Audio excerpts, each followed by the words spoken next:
Hello. We're going to go ahead and get started. Thank you all. We'll get started. Thank you all for being here, and thanks for your patience. We want to give a few more minutes with there's another event out in the garden and the construction to get everybody in here, but we appreciate everyone being here. I'm Eric Barnes. I'm CEO of the Daily Memphian. I see a lot of familiar faces and some new faces, which is great for us. This is one of 4 seminars, business seminars we do most every year. We'll do, I think, 4 again next year. Our commercial real estate seminar is coming up. It's on the back of your brochure. December 4th, we'll have folks from commercial real estate in the various sectors, but we also just booked this week Paul Young. Mayor Paul Young will be there. He'll talk for a bit. He'll do a Q&A with me. He actually did that 2 years ago, right after he was elected, before he took office. So we appreciate that Paul will be there, or that Mayor Young will be there. And then coming up in February, our Women in Business. We don't have a date quite yet, but Women in Business is coming up as well, which is one of the best ones we do every year. Just a little bit before we get to our speakers, and we'll get a word from our sponsors. This is, we just passed our 7th anniversary for the Daily Memphian from launch in September. Yeah, thank you.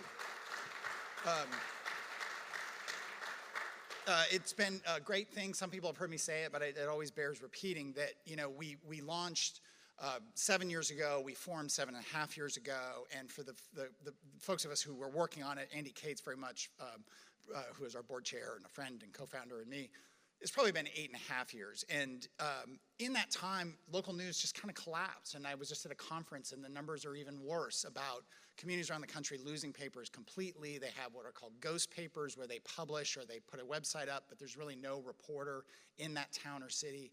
And this is not a Memphis phenomenon. And in fact, Memphis is unique this way in so many ways. We're hard on ourselves a lot. That's part of being a Memphian, I guess, after 30 years. But we also have this amazing thing that you and other Memphians supported the Daily Memphian, which is really one of 3 in the country replacement newspapers in a city. Baltimore did it after us. Santa Cruz, which is a much smaller city, did it. And everywhere else, it's really not being replaced as local news disappears. And so thank you all for your support, for being here, for subscribing, for donating. We are a 501c3, so we do take donations to help support our mission. So thank you. The couple other things real quick. Order of events, again, we'll get a word from our sponsors, and we'll get each of the panelists will come up and do a quick presentation. They'll sit back down, and then we'll get them up here for Q&A. We'll have tons of questions. You will as well. We'll ask as many questions and get to as many questions and answers as we can until we get tired of each other, and there'll be some food and drinks out there, and you can continue to talk to speakers and each other and so on and so forth. And I guess we can't go outside tonight because of stuff going on. So, beautiful night, but we can't do it, so I teased you. Sorry. There will also be video available of the talks and the Q&A. That'll come out. You'll see it on the Daily Memphian in the next couple days after this. So if you want something, you want to send it to a friend, anything, the presentations, all that will be captured in the video that will come out. Last couple of thank yous here to, you'll see Natalie Van Gundy coming up, who produces this part of the event and also produces all our podcasts and radio and behind the headlines that we do on WKNO. And let me thank the rest of the staff, Carrie and Janice and Heather and Michelle and Lizzie and Jen, who all you've met and seen or interacted with getting everything going. Let me also shout out Dima Amro. Raise your hand if you stand. Dima covers, a reporter for us, covers, among other things, real estate development, other business topics. As I always say to people, the worst thing we'll say if you pitch us a story is no. And we say no to a lot of really great stories. We just can't get to all of them. But if you want, you can email Dima. Her email's on the website, or introduce yourself to her when we get into the cocktail hour. So with that, let me bring up Buddy McDaniel from Bassbury. Thank you for being here.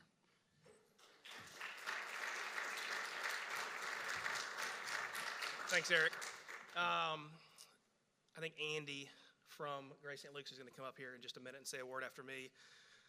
Shane Harris, my partner, just leaned up into my ear and said, I'm just going to tell you that you're not going to be as interesting or energetic as he is, but good luck. So I think that's probably true, but thank you guys for being here today. My name's Buddy McDaniel. I'm a lawyer at Bassbury and Sims. It's good to be here. It's a privilege to be a sponsor of this event. Thanks to Grace St. Luke's. Thanks to AutoZone for sponsoring with us. Thanks to the Daily Memphian for putting this on. Thanks to our speakers, and thanks to you guys. These conversations are important. They're important for our city. They're important for us to be educated about what's going on in our city and be able to talk about it with our friends and with our colleagues. Bassberry and Sims, many of you know, there's a lot of familiar faces in this room, but we just completed our 100th year as a firm. We've been in Memphis since 1999, so 26 years in Memphis. 350 lawyers, about 50 of those specialize in and focus on commercial real estate development, commercial real estate financing. And so through those projects and through that work, we've gotten to know a lot of you. Here in Memphis, over the last 15 or 20 years, we've been involved in projects like Crosstown. I think one of the things that I did when I was about a 4th or 5th year lawyer was the Croc, which was a big deal, big fun deal at the time. Bass Pro, the Memphian Hotel, Central Station, Overton Park. It's a privilege to be involved in these projects which impact our city. That's what you guys are doing. That's what we're here to talk about. So thank you for being here today, and I'll talk to some of you afterwards. Thanks.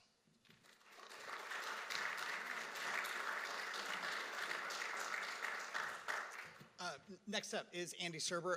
Grace St. Luke's and Bassberry have been sponsors of these events back to the old little company that we used to have that did the Memphis Daily News. So I want to acknowledge them, that their long-term support really has made this possible. But Andy, the pressure's on. I know.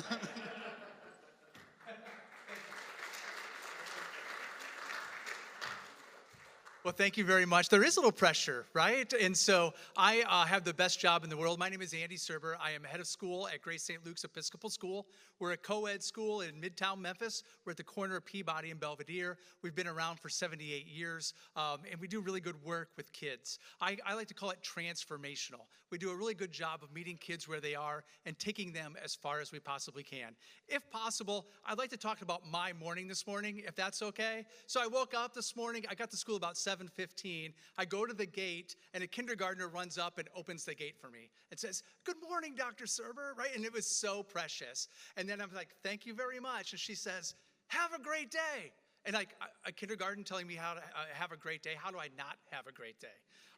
As I go for middle school carpool line, I'm hearing piano lessons, and it's fall, and a child's playing da da da da da da da, the theme from the Charlie Brown shows that are coming up. So that made me feel good. I was giving knuckles to all the middle schoolers, and tonight James and the Giant Peach is our production that 4th graders through 8th graders are putting on, and I'm giving them knuckles, and they're wearing shirts that say the show, and I'm like, "Good luck. Good luck." And they're like, no, you can't wish us good luck. You have to say something bad, right? So like, break a leg. So I'm like, okay, break a leg. And every time I said, break a leg, the kid said, "Thank you." And so it was weird for me to say, break a leg, and then the child saying thank you back. I do want to share a little bit about outcomes. We are a school that goes through 8th grade. And as we are developing Memphis, we feel that we are developing future Memphians. And it's fun to kind of see where our graduates go and what they do afterward. So I have a list of some quick things. Some of the things that I'm going to mention happened last year, and some are happening this year. But when our kids leave our school, this is what's happening. Last school year, GSL students were the valedictorian and the salutatorian at Lausanne School. We earned a National Gold Medal in Art at Hutchinson. We're the recipient of a Memphis Parent Annual 10 Under 20 Youth Award, president of the Brothers Leadership Council at Christian Brothers, president of the Civic Service Organization at MUS, president of the Student Government at St. Mary's, president of the senior class at MUS, the Springfest Queen at St. Mary's, book award winners at Hutchinson and MUS, freshman member of the cheerleading squad at White Station, and we have athletes and cheerleaders and just leaders all over the city. So I say all of that, so if you know people that are looking for a high-quality school that cares about kids and gets results, please look at Grace St. Luke's. We're happy to partner with AutoZone and Bassberry Sims for our presentation today, and I want to say thank you to Eric and the Daily Memphian for hosting. That being said, my team is here too, so if you want to pull us aside later on, we're happy to talk to you about anything Memphis or our school. You are honorary saints. I always end with a Go Saints on 3, so I'm going to go 1, 2, 3. I hope you yell Go Saints. Okay, are you ready? Here we go. Go Saints on 3. 1, 2, 3. Go Saints. All right, have a great day.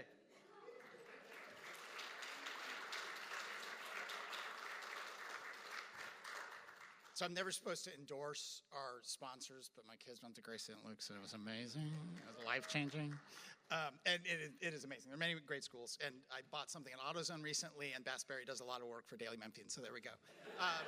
AutoZone, we've got a video message. I'm going to let Natalie put that on. Welcome to AutoZone. What are you working on today? My car is starting kind of slow. Let's see. Just needs a charge. It's free. Are you sure it's free? Positive. Welcome to AutoZone. What are you working on today? Picking up the Duralast brakes I ordered online this morning. Right now, you can save 15% when you buy a set of Duralast pads with rotors.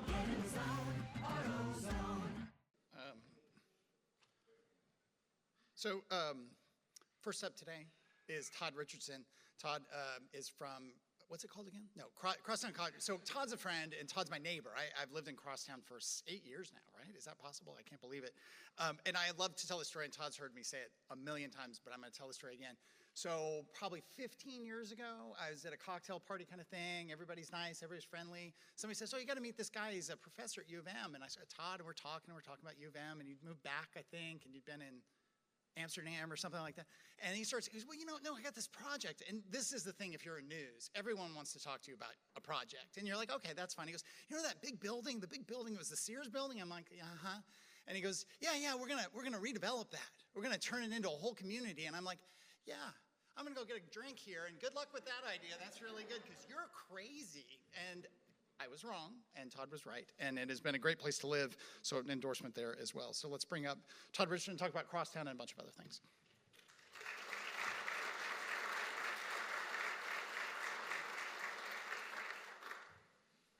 Thank you, Eric, and thanks, Daily Memphian. Thanks to all the great sponsors and the important work you do. My kid went to Grace St. Luke's, too. We're really appreciative of being able to be here. I don't know about y'all, but I could really do for some good news right about now. Can I get an amen? Amen. So hopefully I'll do my part with that today. I have no question that these other visionary Memphians who you'll hear from today will do the same, and I think it'll be just what the doctor ordered. I need some inspiration because I don't know about you guys, when our team thinks about doing development, we feel a little bit like this fella riding his bike in front of Sears Crosstown 15 years ago. It is immensely overwhelming in terms of the conditions out there when it comes to development. But I took the opportunity of this presentation to take a walk down memory lane a little bit. Eric, thank you for that addition to my memory lane. And I went back and looked at some of the other presentations that I made early on with the project back in 2010. But I also thought about the conditions of 2010, right? So if conditions today are hard, let's talk about the middle of the recession. Let's talk about 9.5% unemployment rate. And of those unemployed, 42% had been without a job for over a year.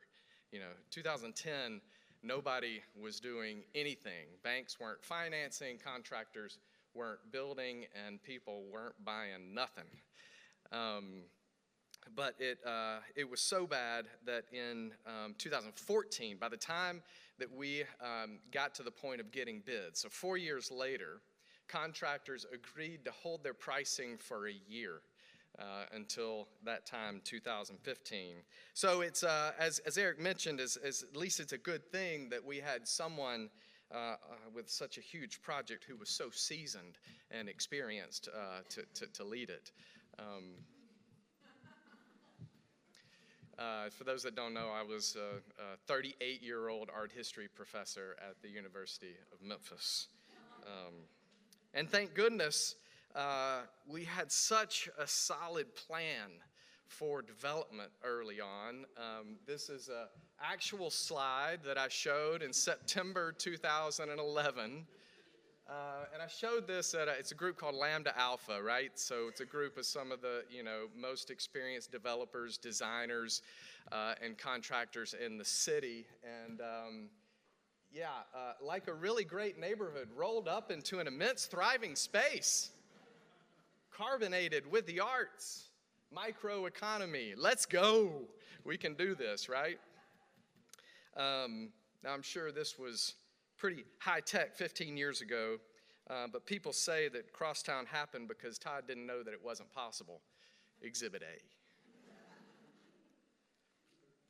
To make things worse, I mean better, we told everybody that a new nonprofit called Crosstown Arts was going to be the developer, and we were going to come to understand what the vision for redevelopment would be by having arts and cultural events and community events in and around the building. I'm just curious, did anybody ever take part in any of those early events, Memphis and the exhibitions and concerts and stuff? It was really fun, and how people took us seriously, I still am not quite sure. But as we know, as you all know, it worked. It was a long process, and of course, it was driven by a civic-minded, music-loving, education-obsessed owner, as well as a group of really smart and courageous people. But it was still a $210 million, crazy complicated project, 30 different sources of funding that started during economic times that were much more challenging and daunting than today. So if you're looking for some good news, there's your good news. It could be much worse. Now we're 8 years into operations. I do get asked a lot, so how's Crosstown doing? How's it holding up? And so I'm happy to report that things are going well. We're 95% leased, both in terms of the commercial space and the residential space. Shout out to Commercial Advisors and to Involve for operating in such a wonderful way. Just a few that I'll point out here. Monogram Foods headquarters just moved in a few weeks ago, bringing 180 employees to the building. Bao Tuan, anybody been to the new Vietnamese restaurant there? It's incredible. Highly recommend it if you haven't been there. Brizza is a new restaurant that will open at the beginning of November where the pizzeria was, the former chef of Houston's. So it's going to be seafood and sushi, also some steaks thrown in for you carnivores, but it's going to be a really, really great restaurant. We're also about to start construction on Crosstown Co-work. So you'll have the opportunity to rent small offices and dedicated desk at Crosstown as well. So excited about that. Speaking of construction, this is an update on the new satellite music hall you may have heard something about. This is the 1,300 capacity music venue. Live Nation has leased the building and will book and operate it. They're going to be bringing over 100 live shows to the Memphis music calendar annually. So it's going to not only bring more touring acts to Memphis, it'll be a great launch pad for our local artists and bands. Live Nation's also partnered with Stax Music Academy, and they have created apprenticeships for lighting and sound engineering, stage production, touring, business development for kids in Memphis for jobs in that industry. So we're super excited about that as well. So moving beyond Crosstown Concourse's site, there's a lot to report on, and I'm just going to run through these really quickly, but it'll give you a sense of all the activity. Probably most, I lost my place. Yeah, probably most importantly is the 12-acre site we affectionately call the Mound. Anybody ever seen the Mound? This is at the corner of Overton Park Avenue and Bellevue. It is where Interstate was going to come through the city. I actually love this image. I-40. That was actually good. I didn't even have to say anything. I like that. I-40 goes from the East Coast to the West Coast, with the exception of a few miles. I'll give you one guess where it's broke is in Memphis. So the feds were going to try to do something about that. Back in the 50s and 60s, when the plan was for the interstate to run through Midtown, Overton Park, and the zoo. Even though local residents, the Friends of Overton Park, sued to stop it, over 350 homes and businesses were demolished to make way for the new interstate, and 250,000 cubic yards of dirt were brought in for the on-ramp. So this is crazy. All right. So this is Crosstown Concourse there in the early 1950s. And you see to the left there, there's something missing, a really important thing that you guys probably drive a lot, and that would be I-240. Check this out. Isn't that crazy? And that's all the 350 homes and businesses that were demolished for the on-ramp. They had actually already built the overpasses. Then that suit went to the Supreme Court. The Friends of Overton Park won and set up a precedent for other communities across the country to follow. And then in the late 70s and early 80s, the feds had to come in and demolish everything that they had built, across the interstate. So now vacant for over 50 years. We're finally at a point where that 13,000 truckloads of dirt, was the 250,000 cubic yards of dirt, is finally going to get moved. Last year, the city sold the property to a local developer led by Eddie Kircher, and an RFP process to move the dirt was just completed actually yesterday.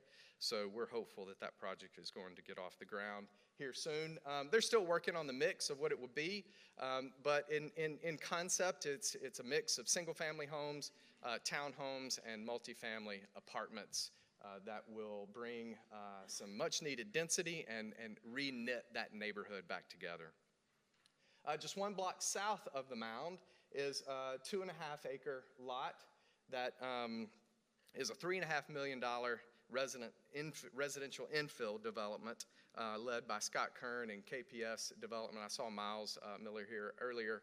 Hey Miles, that project is going to be 25 units of middle-income residential development targeting medical district students and employees. Miles, I think the groundbreaking is next week. Is that right? Yeah. Officially we start construction, but groundbreaking ceremony is on the 29th. Okay, great, thank you. Out Memphis has purchased the property at the corner of Peach and Cleveland, just south of Crosstown. It's going to be the home of their future new hub of services. Can't reveal too much because I know they will be unveiling their plans in early 2026, but they do incredible work with the LGBTQ community, including emergency and transitional housing, mental and wellness support, and educational programming. The facility is going to be really impressive, and we're honored that they chose Crosstown to be located for their new home. At Cleveland and Court, just 3 blocks north of Methodist Healthcare, the Court's Midtown is a new $15 million multifamily property made up of 5 buildings that you see here and 121 units. The scope of the work included a full gutting of the existing abandoned buildings, installing all new HVAC, electrical wiring, plumbing, fixtures, and finishes. The target demographic, again, is related to the medical district and healthcare professionals. They took places that looked like that on the left and turned them into really nice apartments. So that just came online this past week, and I think Involve also manages those. So finally, I will kind of set up my friend Pastor Turner here, who I get to follow, which I'm really glad I get to, he gets to follow me. I'm glad I don't have to follow him. Sorry, John Halford, that you do have to follow him. But on the left is the 23 acres that Mississippi Boulevard owns. On the right is 24 acres we refer to as Washington Bottoms. It's right there behind the Buddhist temple and Viet Hoa Market. Kind of like Sears Crosstown 10 years ago, whatever happens with these properties is really going to define that area of Midtown. With the Bottoms, it's big, it's daunting, but we're going to begin where we did 15 years ago with the abandoned Sears building, and that's with arts and culture events that help people rediscover the beauty of what's already there.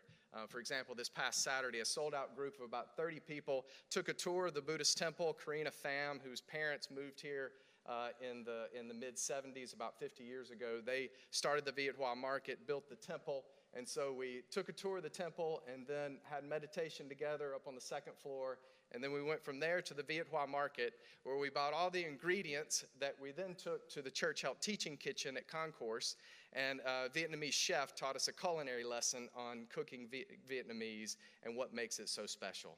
Most of those people had never been to the temple, had never been to the market, and so not only did they learn about Vietnamese cooking, but also made some great friends, which is, again, how Crosstown started back 15 years ago. Lastly, I'm wrapping up, I promise. I will just hit on something that maybe you guys already know about, the Cleveland Street TIF District. So you may remember just this past spring. So the Cleveland Street corridor is it's really interesting. So it's one of the most used north-south corridors in the city. Poplar Cleveland is the most used bus interchange in the city. And it's got some wonderful stakeholders: Methodist University Hospital, Southern College of Optometry, Medical Education Research Institute, Mary, Mississippi Boulevard, Viet Hoa Markets, Catholic Charities, Kroger, High Tone, Crosstown Concourse. You've got all this activity happening there, but yet it's still a street. Raise your hand if you kind of try to avoid Cleveland Street. I mean, come on, be honest. I won't be offended. It can be tough. As somebody said in our interview, Cleveland Street's jacked up, I think was the phrase on behind the headlines, right? I was like, at least he said it, not me. And yet, it is a place that people avoid. People have grave concerns about security and safety. There's no streetscape, insufficient lighting, not enough crosswalks, all the things. And so Mississippi Boulevard Church and Crosstown Memphis CDC and Crosstown Concourse teamed up together to create a new redevelopment plan for the corridor and create this TIF district. So there's 1,200 parcels in this TIF district, the northern boundary being Jackson, I-240 on the west, Watkins with a little kick over to McNeil to take in that Washington Bottoms, and then Union on the south. Now, how does this work? Basically, you have these 1,200 parcels that today are valued a certain way with a certain amount of taxes being paid on that value. Our base year is 2024 because our TIF was passed this year.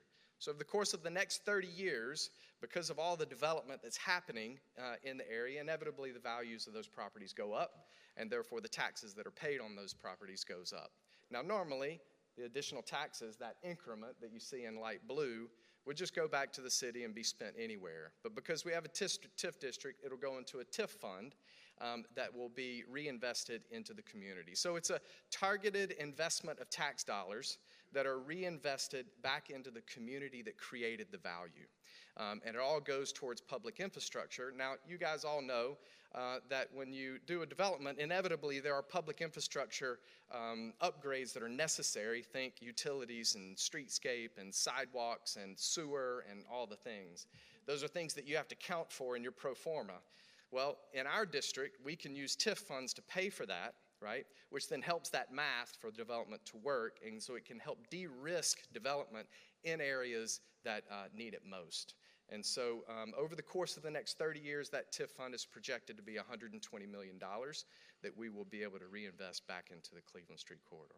So I think that means that somebody's gonna have a lot of fun when I retire, because it's gonna take about that long for it to accumulate. But that's what I have for Cleveland Street corridor and some updates on things happening. Thank you, and come see us at Crosstown.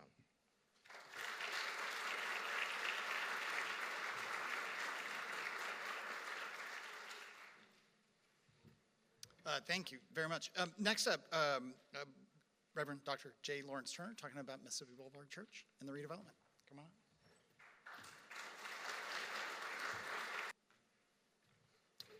Good afternoon. Thank you, Eric, and I want to thank the Daily Memphian and the sponsors for creating this forum for us to share about the hopes and possibilities for our city, Memphis, Tennessee. I have to acknowledge this is a daunting task. I speak for 30 minutes 3 times a Sunday, and I only have 10 minutes to speak to you this afternoon. So that's why I've written down what I want to say to keep me on track. Allow me to begin by answering a question that some of you may have as you've come this afternoon. Why is a pastor in a setting like this? And you might be asking the question, why is a church involving itself in mixed-use development? And my response is simply this: why not? Churches in the United States, both Protestant and Catholic, own and control 2.3 million acres of land in the United States of America. Much of that land is unused or underused. For those of you who are churchgoers, you know, post-COVID, the church is now hybrid, with congregants who are worshiping in person as well as online, with many of them opting for the latter. And as such, there are some churches who are discerning whether to merge with other vibrant congregations, and other churches that are choosing just to throw in the towel and close altogether. And so this has created a wonderful opportunity for churches to reimagine what it means to build community, both in an ecclesial sense, but also in a developmental sense. Which brings me to 6 years ago, I, along with a small group of business leaders and critical thinkers in our congregation, began to ask ourselves what could become of our 23-acre campus in the Madison Heights neighborhood of the medical district. About 1,600 parking spots that are obviously undeveloped and underutilized. We currently have 400,000 square feet of heated, cooled space. And when a space utilization study was done the very year that I was called to be pastor of this congregation, back in 2013, it was determined that out of those 400,000 square feet, we were only using 25% of it. However, we were paying for 100% of the cost associated with it operating. Further, in the 12 and a half years I've served this congregation, we have spent millions of dollars on repairs and capital improvements. I hope I'm advancing. I'm typically just used to standing and speaking, and somebody else advances these things. Great. So I'll spare you the details of the 6 years of internal and external work that went from groups in our congregation all the way to working with consultants, but this time resulted in a vision for us to create a thriving hub for entertainment, education, and healthy urban living. Our vision, I believe, aligns with that of the Memphis Medical District Collaborative, which is to be regarded and recognized as a sought-after district to live, work, learn, and play in this region. Our plan for this mixed-use development located within the Cleveland Street Corridor TIF district is what we believe is a $310 million investment that we hope will be realized by the year 2030. It will be a walkable, inviting community that will also increase the green space, which is currently limited. The primary uses will be residential, to the tune of over 600 mixed income units, hospitality, about 125 keys, significant square footage dedicated to retail and restaurants, as well as educational purposes realized in this development. And our church, which has had a Bellevue Boulevard address since 1992, will in a couple of years have an address on Poplar Avenue, as we will construct a new church building that responds to the current needs of our congregation, honors our legacy while looking ahead to the future. Our strategy in moving this forward is to exercise self-determination, as well as to hear the voices of the community as we enter into a joint venture with a principal development partner. Dependent upon each project within the larger project, we'll either enter into long-term lease agreements or we'll participate by contributing our land as part of the deal. A few months ago, we engaged DBI Projects to assist us as our owner's representative in an RFQ process. We're in the middle of the process, having already received and responded to the RFIs, and are waiting on responses from about 8 teams who have expressed an intent to submit a proposal. We hope to identify a principal developer by the end of 2025. Back in June, well, that was what I just said. Back in June, when we first announced this vision, a few days later, we announced our first mission-driven partner, Meharry Medical College.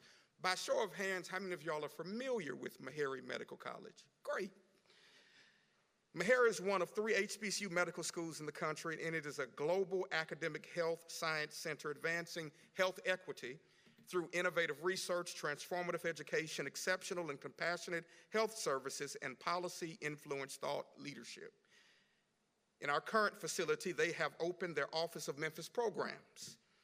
It is their vision that they will join Southern College of Optometry, University of Tennessee Health Science Center, and Baptist Health Sciences University as a health academic institution in the Memphis Medical District and construct a branch campus of their institution as part of our mixed-use development. Yesterday, they kicked off an ambitious $500 million capital campaign, followed that by announcing they'd already raised $400 million of it. Meharry, yeah. We look forward to Meharry being a part of Memphis years into the future.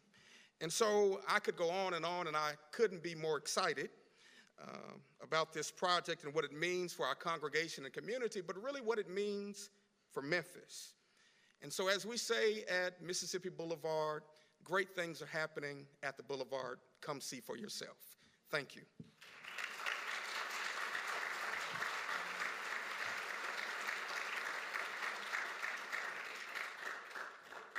And again, we'll do Q&A with everybody after we get all the talks done. So you'll get, make note of your questions for that. Next up is John Halford, architect and developer, working primarily in Medical District downtown and so on. So John, thank you.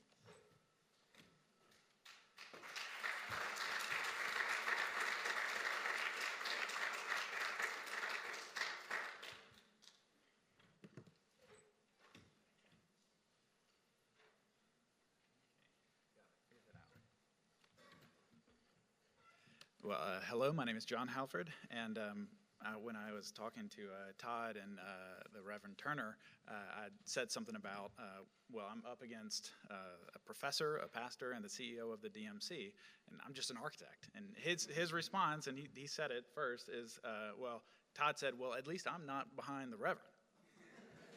Okay. Well, here I am. I'm an architect. I'm a licensed architect.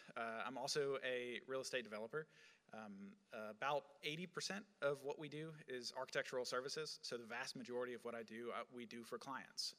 We work on Connect Design. We work on all types of projects, historic tax credit, hospitality, mixed use, multifamily, you name it, we do it. We've been doing a whole lot of adaptive reuse projects, and we've been working in the Edge District quite a bit as well. The other 20% of what we do is real estate development work, and that's what I'm here to talk about today.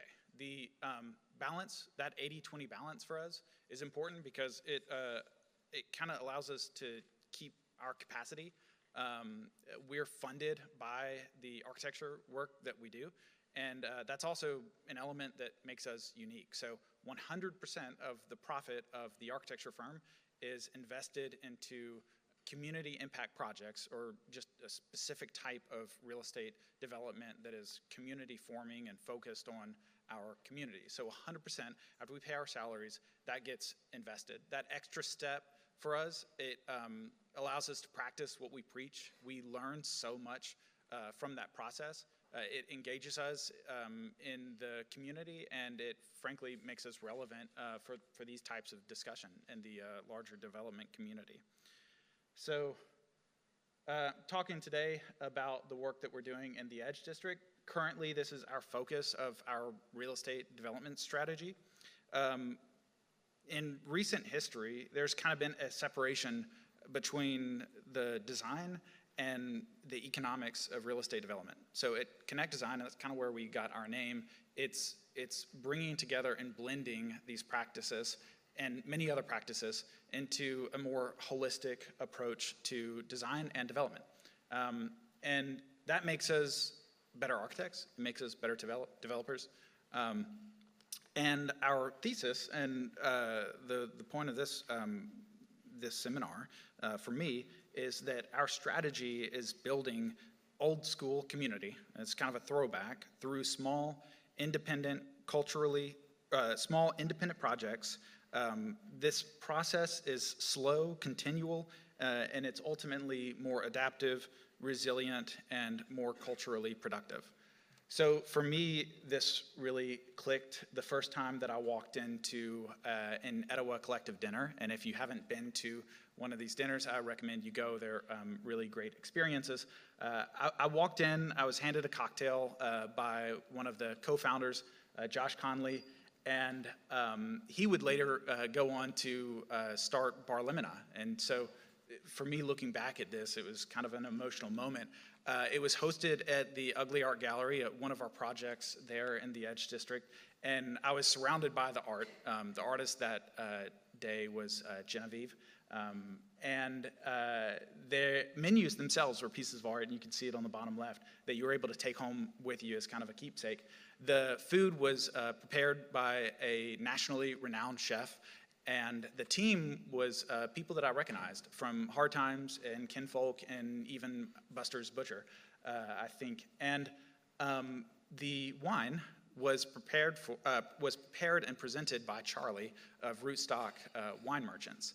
And this experience for me, like I said, is very emotional, and it's even more so looking back. This community coming together with purpose to throw an event, to really celebrate each other and do something that was a high quality experience, that was narrative and creative, narratively based and very creative. And so for me, that's when it clicked. This is where I need to be. This is my community. So I'm going to talk a little bit about some of the tools and the goals that we have here. And I was honestly planning on reading this slide, but I can't read that far away. So here we are. So we're kind of lifting an idea from moral capitalism or moral economics, and that's really our practice of real estate development. A key element is leaving enough on the table for other people to be able to succeed and flourish. And so that's been a key tenet. And I think if you were to zoom out from these conversations, I feel like we're talking about two things, community and real estate taxes. So for us, community is at the focus of our real estate development strategy. So we've got several tools in our tool belt. Like I mentioned, I'm a licensed architect. We have a lot of control over the soft cost, the design process. We also have a lot of control over the construction process. We're the ones who are planning it. And we also perform our own buyout. We self-perform many of our projects there in the Edge District.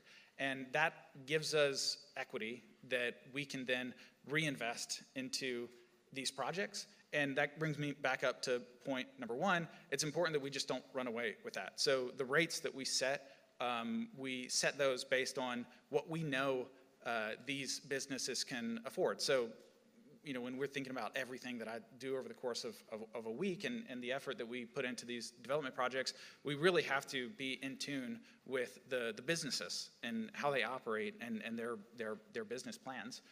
So that's something that we, you know, every day we're learning more and more about as we work on these projects. Let's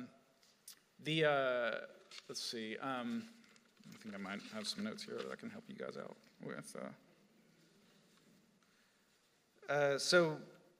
So yeah, this strategy, it has some interesting side effects. One of the side effects is that it naturally kind of squeezes out would-be competitors or developers who are operate on high costs and hands-off processes. That's still something that, you know, is possible in other areas, but if in an area like really in the areas around Crosstown, it would be a good example. In areas like the Edge District, when projects get north of $200 a square foot or even $250 a square foot in total project costs, when interest rates go north of 7%, a lot of these projects don't happen. And so that market rate or that quick ROI becomes a filter, and it filters out first-time businesses, it filters out creative enterprises, and you get kind of an everywhere America at best, and at worst you get urban decay and you get quite a bit of vacancy. And so I'm a Memphian. I've been here for 35 years. I was born and raised in Memphis. And I want to be able to at least have the idea of raising kids in this area. I want to have the idea of being able to enjoy downtown and really see these spaces active and vibrant. And so we're using all of these tools to help us move forward and make some really, really cool projects. One of the projects here we've recently completed, and they're always works in progress, but you can see Hard Time 655 Marshall went from just a vacant garage to really one of the most active and vibrant small restaurants here in Memphis. This is just a really great product. Slow Down Dry Goods is adjacent to them. And these types of projects wouldn't happen if we weren't able to leverage these tools and really allow for these creative enterprises to come into being. So we've got, kind of going back to the good news, we've got lots of initiatives that we're working on right now in the Edge District as Connect Design, but also as the Edge District Association. One of them that we're really excited about are these alleyways, turning them into pedestrian corridors, connectors, connecting the sidewalks, connecting Madison to Marshall. We already do a lot of art walks and other events that utilize the public infrastructure, and so we're really wanting to capitalize and invest into that. This is a public-private partnership. We've got partners at the MMDC, at the DMC, and we're investing our dollars into public infrastructure. For us, in the medical district, this is not only a health initiative, although that's important, and as an aside, I think walking is the best form of exercise. It's certainly the most accessible form of exercise. But for us, it's more than that. I mentioned these connections between businesses, and when that's there, when there's an intent to connect, when there's an intent to share, when there is community, then the sidewalks and the public infrastructure have meaning. And they become this method for economic circularity, where people are going from business to business. And for us in the Edge District, the community, that's very intentional. It also becomes a social infrastructure as well, where we get to meet and talk and kind of reconnect as we're moving through the Edge District. Going back to the health note, I'll make an anecdote here, or an aside. Personally, I've been able to monitor my steps, or my phone has been doing it unbeknownst to me. I actually pulled it up just a couple of weeks ago when we were on a walk, and I could see that when I started working in the Edge and had access to a walkable neighborhood and a reason to walk from building to building, that my steps increased to now I'm actually at like a somewhat healthy rate. And again, I spend most of my time behind a desk, so I was surprised to see that, and really that's a testament to how we design and how we shape our neighborhoods and how they shape us. This slide I kind of talked about. It's focusing on, or it's zooming out. The previous was focused on a single kind of phase one project, which is the alley that is adjacent to Bar Limina and Ugly Art and connecting back up to the old 616, back up to Marshall. This is kind of our larger plan, really focused on roadways, sidewalks, street trees, lighting, and starting with these kind of incremental steps to activate the alleys through both private and public investment, leveraging every tool that we have in the book to deliver them at a lower cost while at the same time not compromising on quality, because we really believe in building a city for future generations. I'm an architect, so that's something that I'm very passionate about, building science and how we are building the right way. So with that, I do believe that the Edge District has potential to be a prototype, but maybe more so a throwback to community revitalization in the Memphis area and also in other cities that share similar economics. This is the Edge District for us is our community. It's something that we're very passionate about.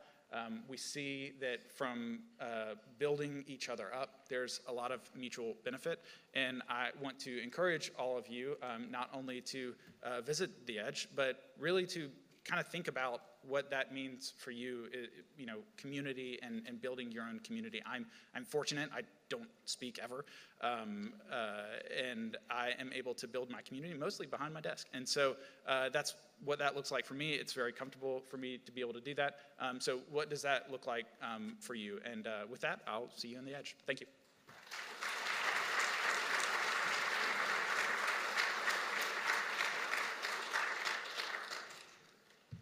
And last but not least, Chandell Ryan is here, President and CEO of Downtown Memphis Commission. I was joking with her when she was coming in. They had one of their big events yesterday, the State of Downtown, a big speech. So I really extra appreciate you being here, coming off of that. This will be much easier, so much shorter. So come on up.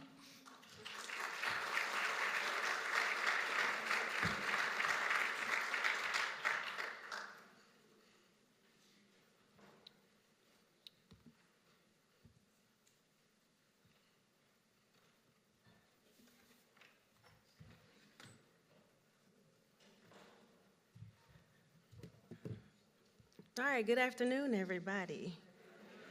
So a professor, a reverend, an architect, and a lawyer walk into a room.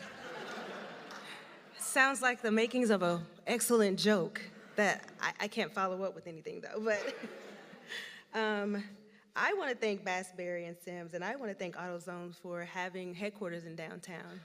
We love having headquarters downtown.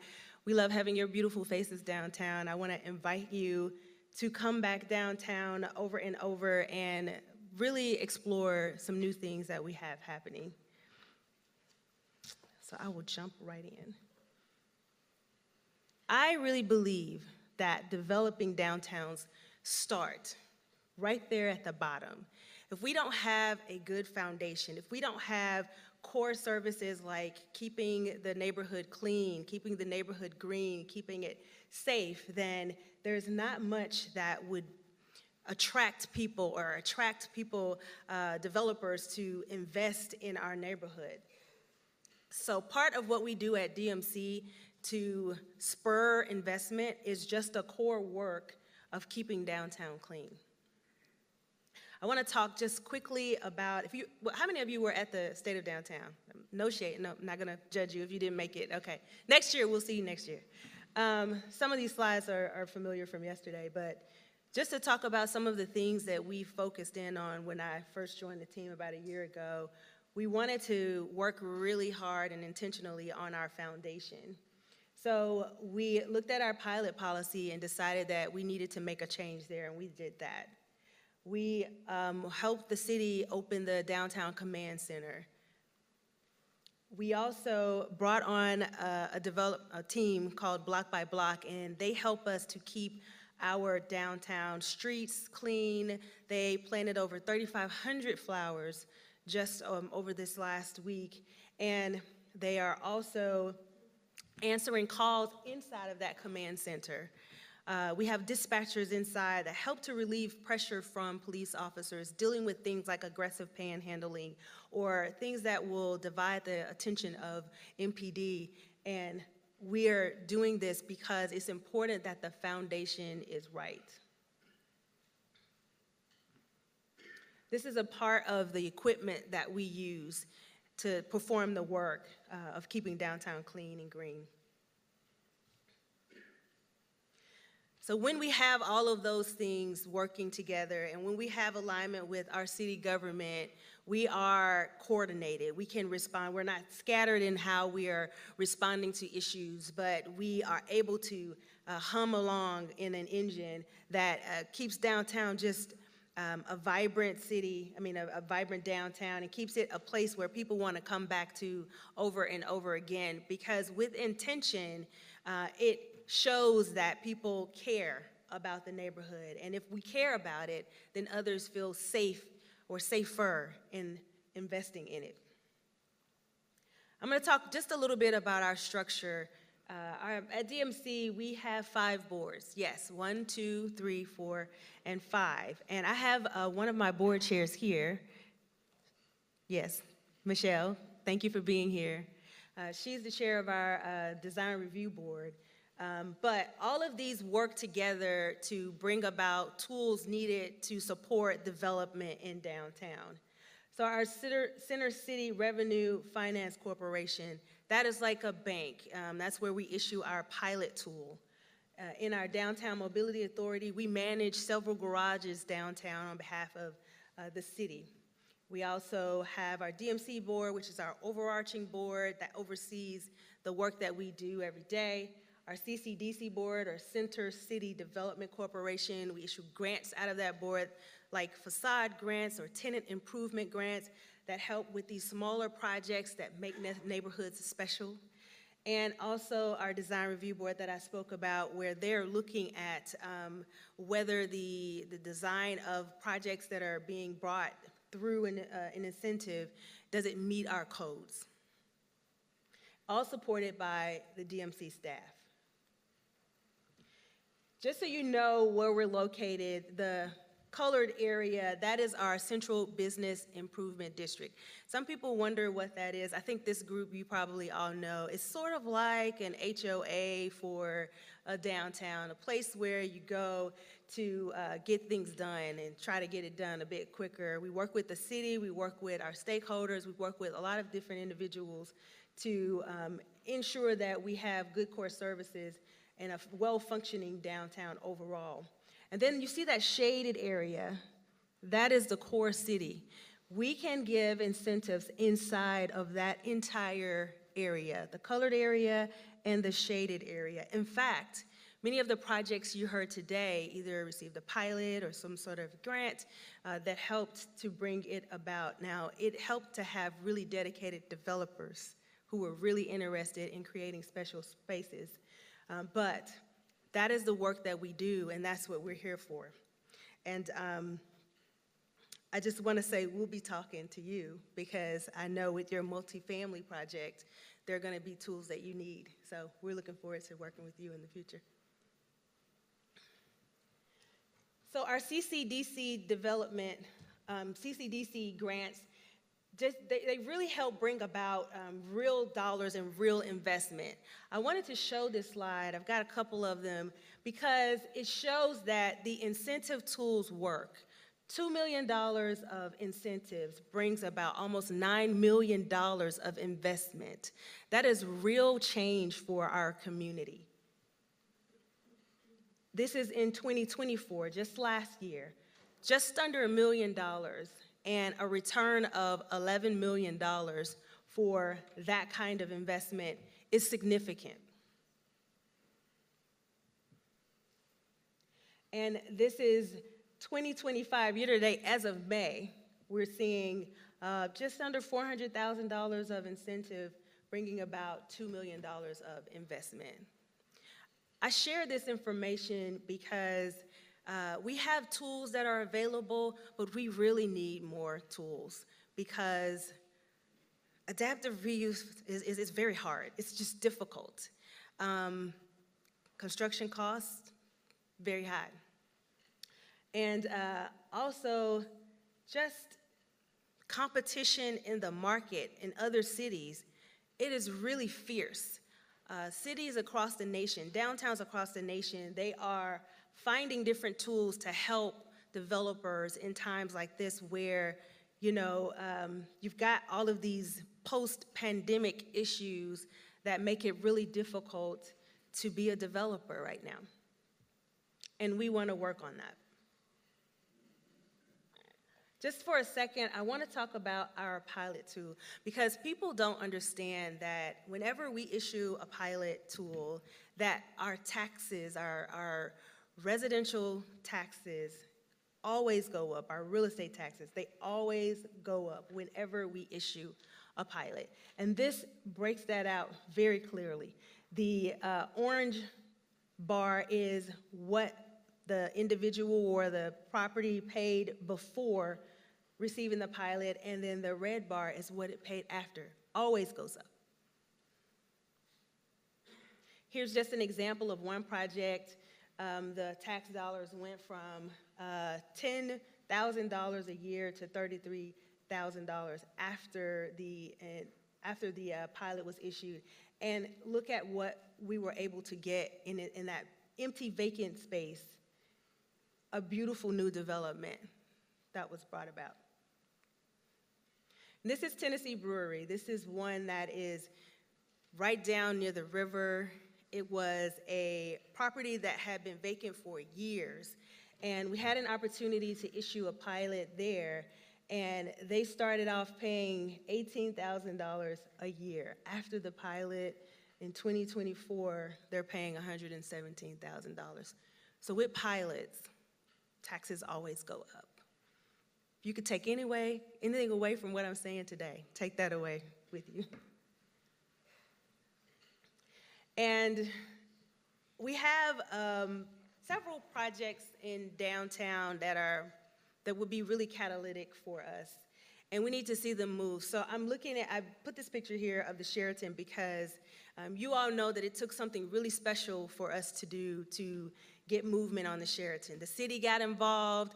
It is really important for our convention center. It is really important for downtown. It's important for us to be able to bring conventions to our city, and having this hotel redeveloped is going to be transformational for us. But it took something different and something special, something unique. It took the city getting involved for us to get a good result on this hotel. And I'm excited.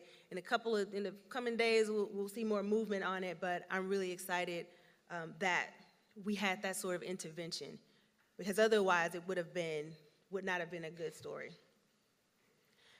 And our other two tallest buildings downtown are just as challenging, even more so, I think. And it's going to take not only the tools that we have, but some creative work on doing all that we can to bring these buildings back to life. And that's what we'll be working on over the next few months. We just had our State of Downtown yesterday, where we talked about moving downtown Memphis forward together. We launched a action plan for the next 2 to 3 years, where we're really focusing our intention. I encourage you to download it, look at it, read it, challenge us on it. We want to be held accountable for it, but our goal is to focus on what we can do in the next 2 to 3 years so that we can spark investment throughout our downtown space. So this is the last slide that I have. Please take a look at that.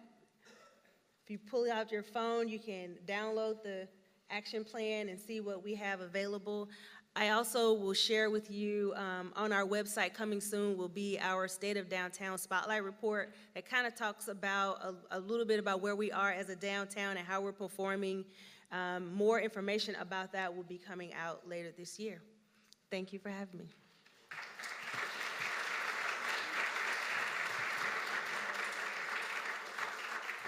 Thank you all. Thank you very much. And reminder, so we'll talk, we'll do questions, and then you get a chance to kind of intercept these people with getting a glass of wine or getting some food after this. And for those in the back, there are seats up front and on the sides. You may want to stand, and that's fine too, but you're welcome to take any of these other seats.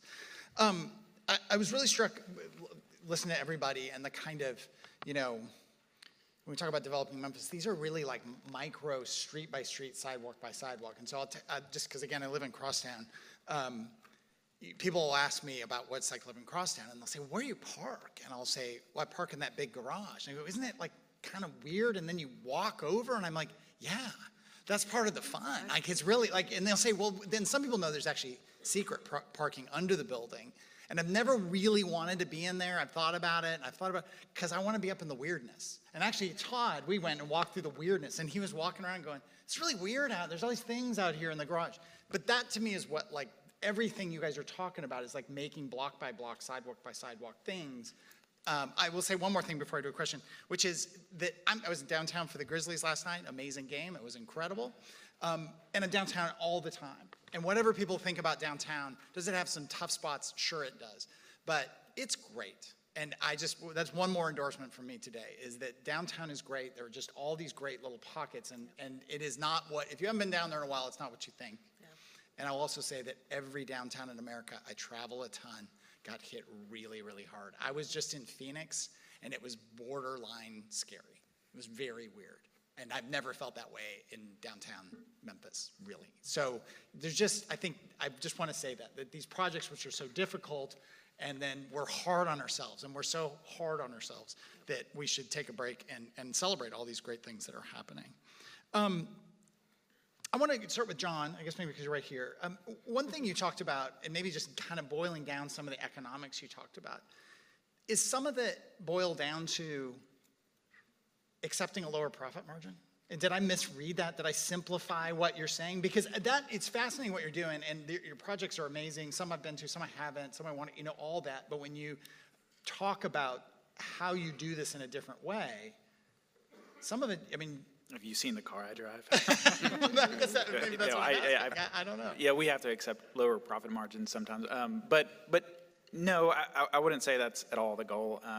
For us, sustainability is. I'm an architect, and as architects, we talk a lot about ecological sustainability, but economic sustainability is just as much as a precursor to healthy communities. And so for us, that one of the things that we change is the timeline of our outlook. One of the things that Todd said that I really liked is that somebody after him is going to have a lot of fun. We feel the same way, that we need to be looking at these projects as not just 5-year fast ROI investment. We take a lot of time to understand how our businesses operate, how they make money, and if we aren't sustainable, then what we're doing would cease to happen. So we are a for-profit, we're not a nonprofit, and so we have to maintain certain margins. And in fact, we do a lot to under-leverage our projects, so bringing in more equity, and we have some tools that are great tools for us. For instance, we don't have to charge ourselves architectural services. So sorry to all of my clients, but also thank you to all of my clients, because that's what supercharges the impact that we have in Memphis. So we leverage all of the tools. We have a longer timeline, time frame for what profit, when that's going to come in. For the Reverend, I'm curious, we talked about Crosstown, we talked about some of these other developments. They're empty buildings. There's a common thing here. To redevelop 100 North Main, it's empty. Crosstown was empty. You have a congregation, you have probably generational families, that have been in the church. Without naming names, what were the conversations like? Was there resistance, or maybe even just more sort of uncertainty about this huge, we're going to sell this, we're going to bring all this stuff onto our doorstep, we're going to transform the sanctuary? It's a lot of change. Yeah, good question. So I think it's important to understand the history of Mississippi Boulevard. Of course, founded on Mississippi Boulevard. But over the span of 104 years, we've been in various communities. So we started out Mississippi Boulevard, we went to Range Road, and then to Bellevue Boulevard. We have a campus on East Shelby Drive as well currently. And so the congregation as a whole, there's certainly those that have a bit of nostalgia about certain spaces, but I think there was an openness to see how we can maximize and demonstrate good stewardship of what we've been entrusted with. But some of the conversations, I think people were seeking just clarity, because this is so foreign. Years ago, we built a senior facility that's right behind our campus. Did it with a long-term ground lease. And they put it up. It's still functional and operational. But I don't think there was a real good initial understanding of, well, what are we venturing out into? But our commitment has been to maintain ownership of the property throughout. So whether that's still with a long-term ground lease or with us leveraging the ownership in the land and contributing into whatever deal would be, developed for a particular parcel or project as part of the master plan. So the congregation definitely had questions, but the more we were able to explain, I think they began to wrap their minds around it. For Chandell, one of the big questions for all downtowns is office, right? Post-COVID, People found they could work hybrid, they could not have an office at all those kinds of things. Is that still maybe your biggest challenge in terms of getting, like you had, two, besides the Sheraton, you've got 2 office buildings, or what were office buildings there. There's some other ones. The old Morgan Keegan building doesn't have a whole, I think there's still some tenants in there, not a ton. Right. Do you look at it and say, we need to get more office tenants, or do you look at it and say, how do we transform these buildings into something else? I think it's a both and. So when we did the research on our stock, it turns out that we really don't have space for new headquarters. We don't have Class A available for new businesses to locate in downtown Memphis. So ours is a little bit different. One of the reasons why we came out of the pandemic as well as we did, I know we still have some things that we are working through, but we bounced back actually quicker than a number of downtowns because we have such heavy residential stock in our downtown, and it really helped. So we were ahead of the game in that point. But we don't have just available Class A stock. So I am looking at that as an opportunity. And we also have some offices that have transitioned or some that are currently transitioning into housing. So I've got both things that we're doing. I know there's specific incentives for people doing those transformations, because I know Chicago put a huge fund together to transform a lot of their office space into residential. Yeah, we haven't created a specialized tool just specifically for that. We have our tools that we already have in place, like for example, the Falls building, they got a pilot to transform their building, but I think we need to look into that. Like I said earlier, competition out there is fierce. That's an example of it, and we've got to decide what tools are good for us here in Memphis to bring about some of that conversion as well. Last one, and then we'll go to the crowd for Todd. It was 210 million was Crosstown? It seems like, I don't know, I guess I'm getting old. It just seems like, how they do it for 210? $80 a square foot. How much?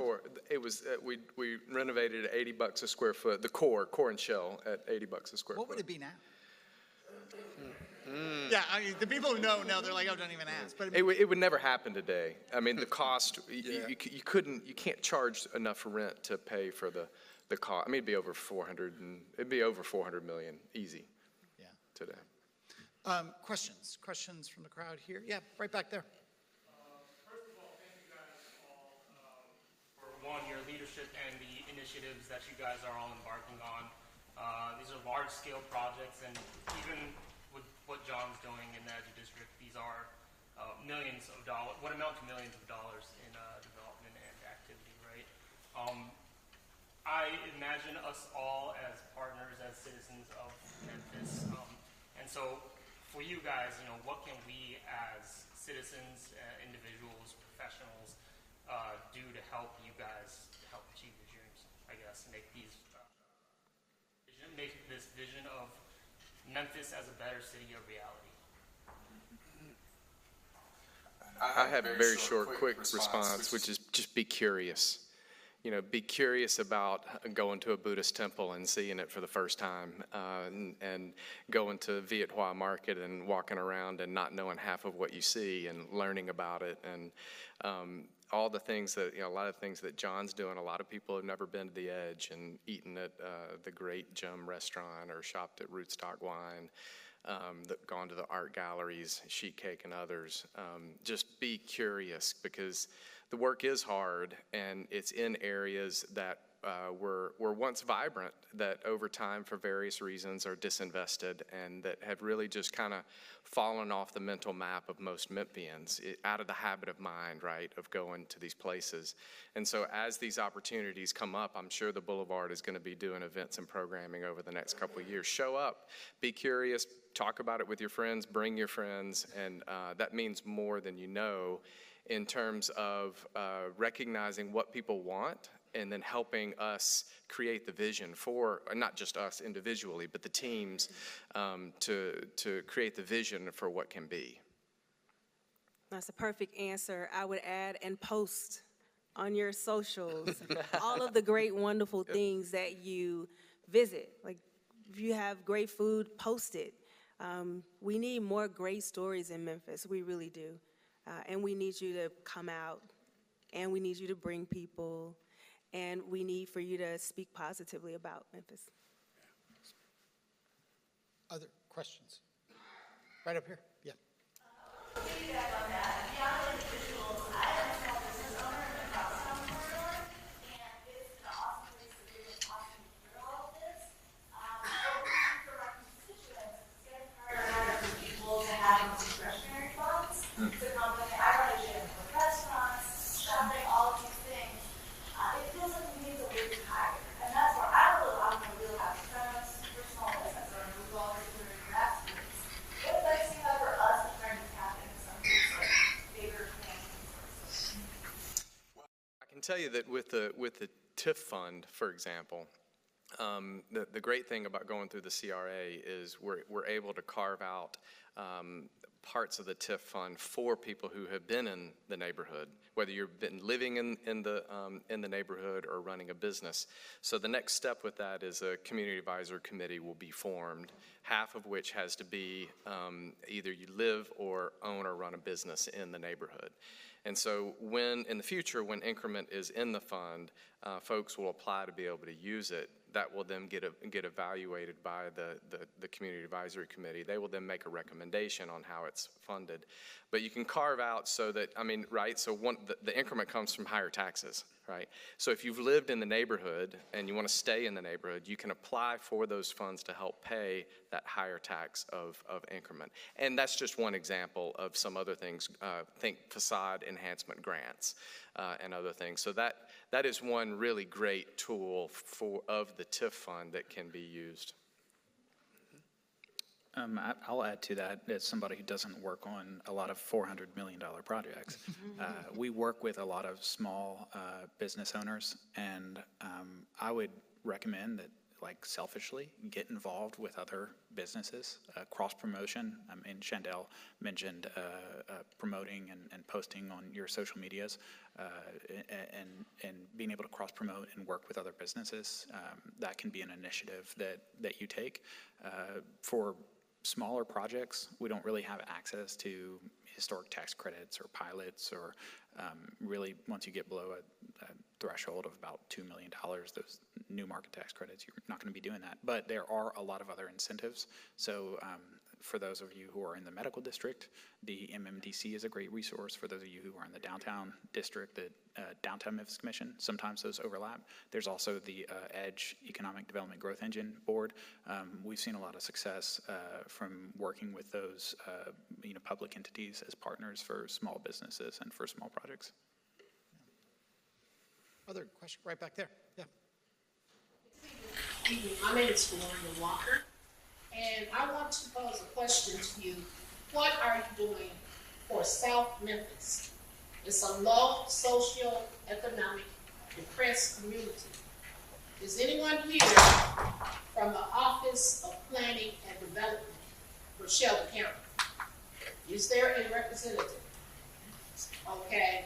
We have had a meeting in South Memphis because they are redeveloping one section, which is called Lauderdale subdivision. And it is a very historic area. However, over the years, the area has become depressed. And now we are on the cusp of a new era, digital. Memphis is going to be a digital south. So in this area, that's the reason why we have so much crime, because the people in the area, they don't have any jobs in order to feed themselves, to clothe themselves, etc. and etc. Yeah. So what I'm asking is, that anyone in here in developing Memphis, are you thinking about the depressed areas? I'll take that. But we definitely have been writing about it, Daily Memphis. We didn't have in this particular forum anybody who's specifically from South Memphis. We've had the folks, Archie Willis and others from, South City and the great redevelopment of that whole area on panels and shows and so on. So we do try to write about it, and try to write about those investments. I don't know, is South Memphis outside your purview, or it's kind of parts of it? It is outside. It is, yes. okay. I mean, I could comment on it just briefly. I've been on the board of the Southeast Regional Development Corporation for What is it again? the Southeast Regional Development Corporation, which is just to say that we were specifically focused in South Memphis. I've developed properties in that area as an architect. I started in real estate development with developing 4-unit buildings, and there's some financial tools that I was able to leverage there. I've also coached a lot of other developers. My mission for the properties that I developed in South Memphis was to create good, high-quality spaces for families that was really lacking. There's a lot of opportunity, a huge amount of opportunity in South Memphis, especially for the residents to get involved, get sophisticated. There are, like I mentioned, several tools. There are several tools that are specific to South Memphis, and my recommendation is to start to, form those communities and focus on areas that have some momentum and have some traction. I could think of specifically some areas that I've talked a lot about that I think there's a real need and there's a market for it, and start to kind of do the same process that we do and start at where do we need to be as a community in terms of price points for someone to be able to operate a business like 4-Way or whatever on Mississippi Boulevard, and to start designing, backing into that, figure out where those caps are, and then use the tools that are available to us to build a community. I live in East Memphis, but I grew up in South Memphis, and I do have a project because I'm taking the lead. Yeah. My project is called 12 Gates, which it involves developing an AI-powered community along with developing jobs in solar energy. And so we're already started in contracts. Let me talk to you. We're going to talk after, and then I'll get you with Dima, and we can talk some more. And that would be great. So thank you. But thank you very much. Thank you. Can I make one clarification? Yeah, sure. So South Memphis is outside of our CBID area, but if you're talking about the portion of South Memphis that is within the parkways, that is within our core district. So we have some pilot tools that could be available. We have some tools that could be available in that area, but our CBID area, it is outside of our CBID area. So just clarifying that. I'm going to go way in the back, and then I'll come up to you. And you'll have to speak real loudly because the acoustics are weird. So thank you. Lakeisha Edwards, Urban Art Commission. I was wanting to ask about local artists being included in development. Of course, the city of Memphis utilized our funding to ensure that the streetscapes and the monuments and the sculptures and murals are mostly by local artists. We're averaging anywhere from 85 to 90%. But with the new developments, especially in the Cleveland corridor, because we're located there now, our home office, we're hoping to move downtown. But currently we are. Boo! Museum that is kind of beckoning us to come and help create that artist corridor. So, but we can be in two places because, of course, our public art spans throughout the city of Memphis. But again, my question is, how are we including our local artists to ensure that we have people that are creating those spaces for the communities that they actually live in? I got 100 answers, so I'm going to let them talk. I will start by saying, it's been a while since we've done any mural projects. I know that's how we engage our community. But for us, really, it's up to the developers who bring on the art element. And so I just wanted to say that about the murals. And I would just add, we're very early on, so I'd love to have a conversation. I think it's an opportunity as much as we can empower and showcase Memphians and Memphis artists, we'd love to do it. So love to connect afterwards. As well as not just the streetscapes, but right now we have several crosswalk projects, and those are short-term projects. Of course, crosswalks don't last as long as other sculptures and murals, but they are important for safety. Also, the street toppers. So when you're going into a neighborhood and they want pride in how they want to be made, that is also something. Because I have very little to say. But I will say that my office is in an art gallery, so this is something that we're surrounded by all the time. And For the win. Yeah, you saw our presentation. We're working on like many projects of what you're describing in terms of public art projects. I would recommend from my side that you reach out to Anderson Goen with Ugly Art Collective and make a connection there, because we'd love to work with you. Oh, cool. Okay, yeah, okay, awesome, yeah, cool. I'll just give two quick examples, one that's done and one that's coming. And speaking of functional, the Crosstown Theater, if you've been in it, the walls we have these really interesting acoustic diffuser panels. When we were designing the theater, normally they're square, it's a material that's wrapped in fabric, and you put them on the wall, they're black, they just kind of go away. And then we got the budget for what it was going to cost, and we were like, hold on. If we're going to pay that much money for these, fabric squares, let's hire an artist to do something really unique. And so we hired Ben Butler, who then worked with our acoustician, and they came up with a design that, if you've been in the Crosstown Theater, it kind of looks like curtains, but you're like, wait, that's not curtains. And if you get close, it's actually 9,000 panels of poplar wood, hand cut on a bandsaw, that look like curtains. That is our acoustic diffuser panels, and it just makes it unique, and there's not another theater in the world that looks like it.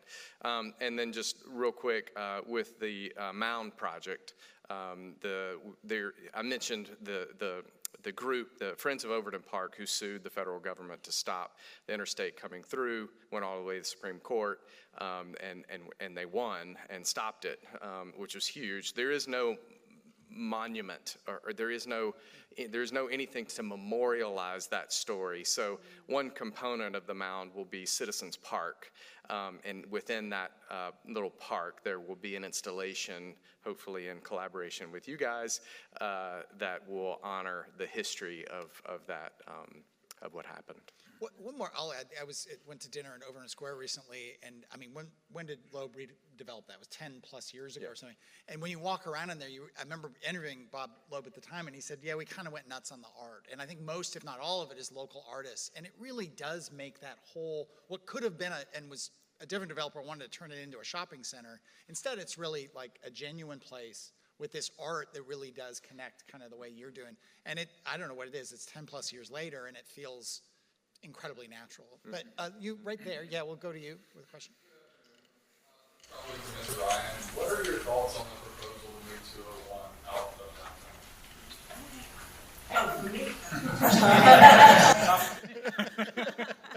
downtown? So that is totally controlled by the county, and so I'm really only there to advocate for something special being there. If they decide to move it, I think it could be a great opportunity because it's really close to our convention center. We don't have enough hotel keys to support it, and the proximity would be fantastic. So it's just really, the ball is in their court, and I'm here to help support any thoughtful transition of something like that for downtown. Yeah. You're good at this. Right, I mean that sincerely. I didn't mean it cynically. I'm sorry. Right here, yes. Thank you for being here. What makes Memphis competitive, or what gives Memphis the competitive advantage compared to similar cities like Nashville and nationally like Chicago or New York? What, from an investment perspective, why would you invest in rolling Memphis, especially for someone outside who comes from, for example, Connecticut? What optional. Okay, thank you for that. I'm originally from Nashville. And so when the church called me to be their pastor, that's what brought me here. But interestingly enough, mentioning Connecticut, before I came here, I was the chair of the Board of Commissioners, the Housing Authority of New Haven, Connecticut. And we did about $500 million of redevelopment in that city at that time. But I mean, I think if you walked around this room and talked about how I believe Memphis is an important city, Nashville is home, but I've chosen to make Memphis home. It is a city with great possibility. I think what they've shared earlier about being more curious, being more positive about the city, and allowing the bright lights of the city to drive out the darkness. We're more than a crime statistic. There's great culture here, great entertainment, great faith communities, of course, great food. And I just think this is an opportunity for us to set ourselves separate and apart from Nashville. Nashville is what it is. Currently, they have about 5,000 vacant apartments in downtown Nashville. Memphis is unique, and I think it's more of an opportunity for people who don't want to be in that kind of, metropolis kind of setup, and in the city that's on the grow versus a city that I think is probably about to pop or burst from all of the influx of people. Yeah. It's optional, but we'll try. Oh, me? I'm next. All right. So, excellent answer. I can answer this so many ways. I'll talk about downtown. We have space. I don't know that there's space in Chicago or Nashville, but 17% of our parcels are vacant, and that's a huge opportunity for us to bring some special infill. And we're not like Anywhere USA. In our downtown, we have very unique adaptive reuse developers that make these special buildings. A lot of places would just tear them down and start over, and you don't know where you are. You could just be anywhere, but we have really preserved the character of Memphis with the careful and thoughtful developers that we have had the pleasure of investing in our city. And I would say this, I'm a Memphian. I grew up Memphis through and through. We are the originators. That's just what I think about it. When I go to places like Chicago or Nashville, I'm not picking on them, but those were your two, okay? They are where they are because of a lot of things that originated right here, like soul, like blues, like country even. So, do you want to be with the originators or?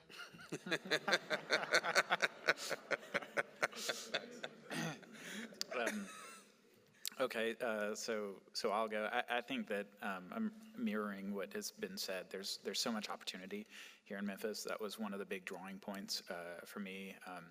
I studied in Knoxville, Tennessee, and kind of had to make the decision where I was going to go after that. For me, the decision was very easy and very obvious. I've been working to pull more and more people to the city ever since then.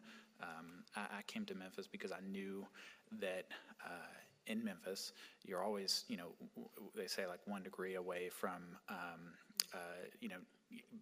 knowing somebody who knows the person that you want to get to.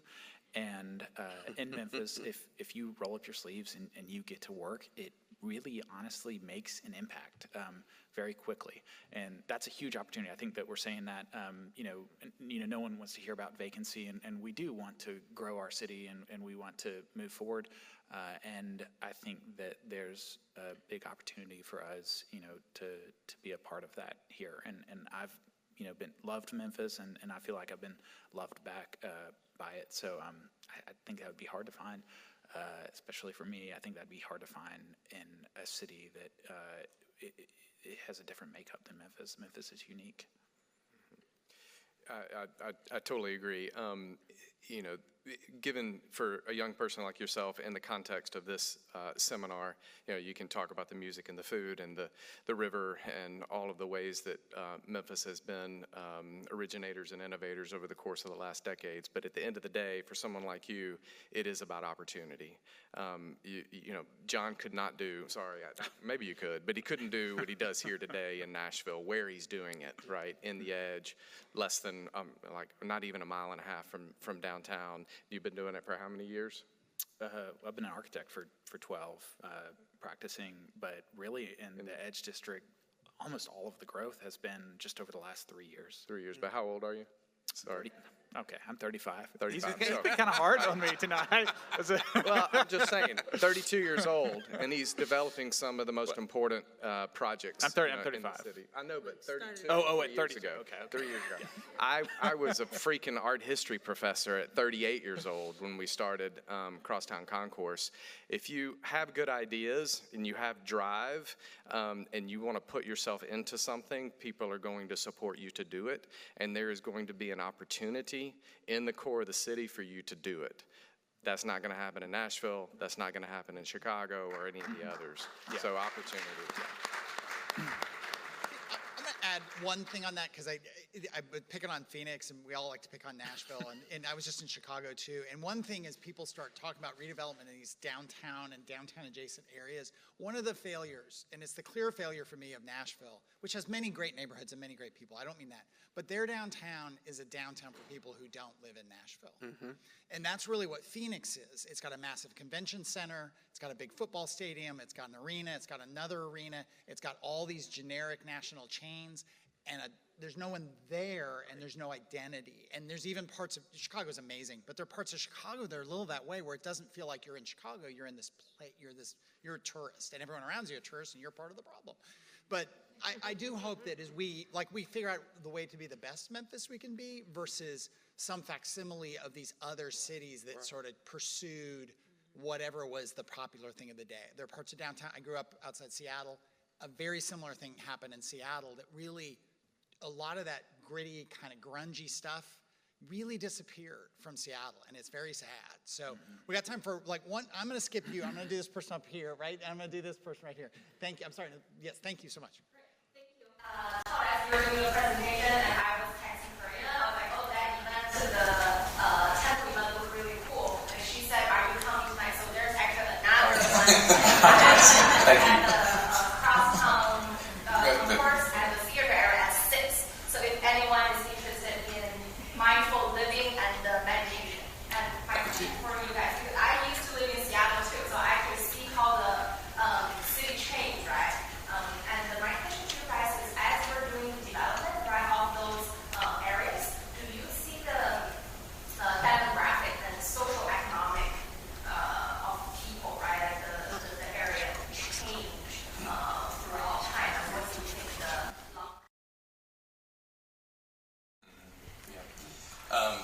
Yes, tonight at 6 o'clock. There's a Buddhist Dharma talk in the Crosstown Theater with a roundtable discussion with Tom Shadyac and Pastor Turner afterwards. So we're spending all day together. All day.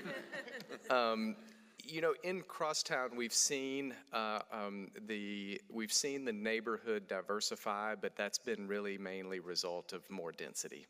And there's almost 600 people that live at Crosstown now in the 265 apartments that are there. And then just south of the building where these infill projects are happening, maybe Crosstown neighborhood's not a great example because it was so disinvested. If you remember the neighborhood 15 years ago, there was all of those storefronts just between Concourse and Overton Park Avenue were boarded up and empty. And so now they're renovated and have businesses in them. And so you have a lot more options. Of course, the history of Cleveland has been the wonderful Vietnamese restaurants from where Crosstown is all the way to Catholic Charities and the Viet Ho Market. But you just have more and more options that are there, and therefore you have a more diverse range of economic, social, generational, I'd say 15% of our apartments at Crosstown are folks who have retired and scaled down and moved. They don't want to move on a golf course. They want to move where there's a theater and there's arts and music and people. And so even that demographic, right, is moving to Crosstown just to be a part of all of the things. I think one of the positive ways demographics will change, and what we hope to construct, would be an increase in graduate and professional school students living in the community. We hear so much about either UT or SCO students who are living in Harbortown and other places of the city. And with the addition of Meharry, we want to see, that population live and study, do their rotations all in that community. So I think that would be one of the positive changes to the demographic in that area. Anyone else? I mean, I would just add to say one of the big parts of our strategy is to meet the community where it's at, and that's economically, and to build systems and really go back to what makes sense for that business. And each one of those businesses are unique, and try to.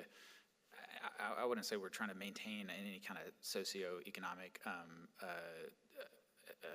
environment necessarily, but I think that it's important to really go into that community and figure out what it is that they need and where they are, and then build from that. And at DMC, we are really intentional on developing a downtown for everyone. So even as a part of our incentives, there is room that we make for everyone to be at the table. That means all socioeconomic backgrounds to be a part of the community. I would add the more that we preserve our buildings, and the better we'll be at that. There's a lot of value that's in our adaptive reuse projects and our historic renovations. There's a lot of value in our operating buildings that we have here in Memphis. That's one of the differentiators of slow growth city like Memphis versus some of these other fast growth cities that we've mentioned. And so that I think that's a positive factor. As soon as you start building ground up, then that's definitely going to change the socioeconomic makeup of the tenants, because it has to. I mean, you're building at that cost. It's going to require people paying more to be able to lease it.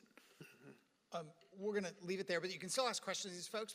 If you don't mind, kind of let them move towards getting a glass of wine, or offer to bring them a glass of wine, except for the guys who are driving. But thank you very much. Thanks so much to our panel. We really appreciate it.